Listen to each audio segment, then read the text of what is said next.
Hey, so I'm out on my afternoon walk with old Penny there. Yeah, well, I gotta get that walk in while I'm doing the catabolic thing.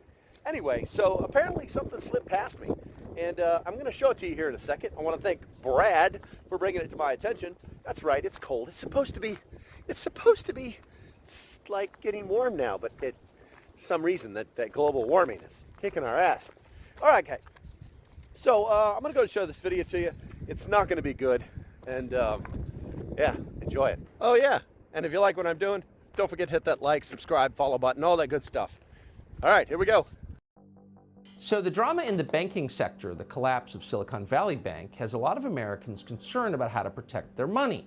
And of course, politicians are using that concern to their advantage as always. Several states are now trying to centralize currency with a so-called central bank digital currency, which is, by the way, not currency at all.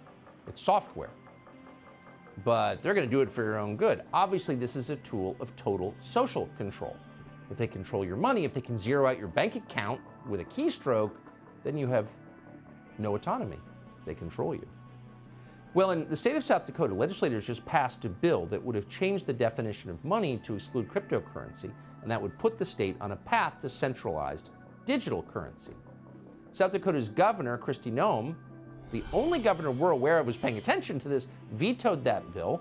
She joins us tonight to explain why. Governor, thank you very much for doing this first and for coming on. Why did you do it? You're obviously under pressure not to veto it, but you did. Why did you? Well, Tucker, it was the right thing to do. I became aware of this bill. It wasn't introduced until almost halfway through our legislative session. We started reading through this bill that was over 110 pages long.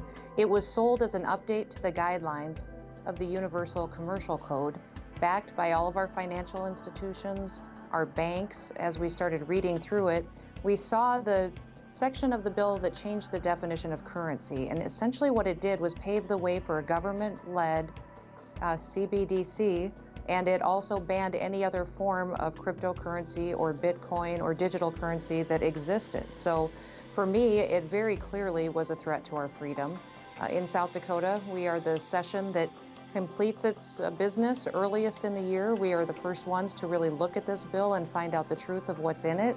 And I did veto that bill. I'm asking my legislators to change their minds, to make the right decision and help me kill this bill once and for all. But I'm telling you, Tucker, we've got the same language coming to over 20 other states. I believe it's to pave a way for the federal government to control our currency and thus control people.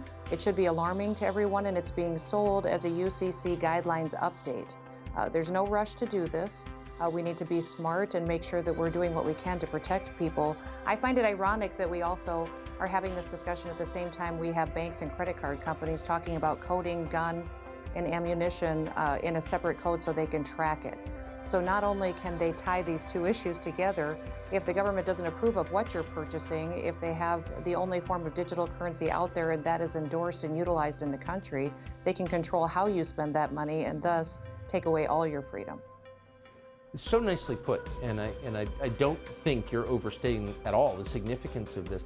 Really quickly, do you think, and you want to give everyone the benefit of the doubt on their motives, but do you think that legislators in your state understand what this bill was actually designed to do? You know, I don't know if they read it, Tucker. That's what is alarming to me, is it was over 110 pages long, and they were told by lobbyists that they had listened to for the last 20 years that it's fine. It's just a regulation update. This is what we do, is adopt federal regulations. But if you start reading it, you see in there is a redefinition of currency, that it says government CBDCs are okay if they're run by the government, but any other form is then banned. It is clearly a change for how people's assets are utilized. It clearly limits the freedom of people to use other forms of currency that they may choose to if it is a digital currency. And it is clearly putting power into the hands of government. If anything we should have learned the last several years is the government can't be trusted. Bill Tucker, what I was surprised by was that, the bills that have made it to my desk this year, people think about South Dakota being conservative and being a very Republican state. The first bill I had to veto was a tax increase. Now this has made it to my desk. We've got other challenges as well. I really hope that what you've done inspires other governors. Appreciate your coming on tonight. Governor Kristi Noem of South Dakota. Thank you.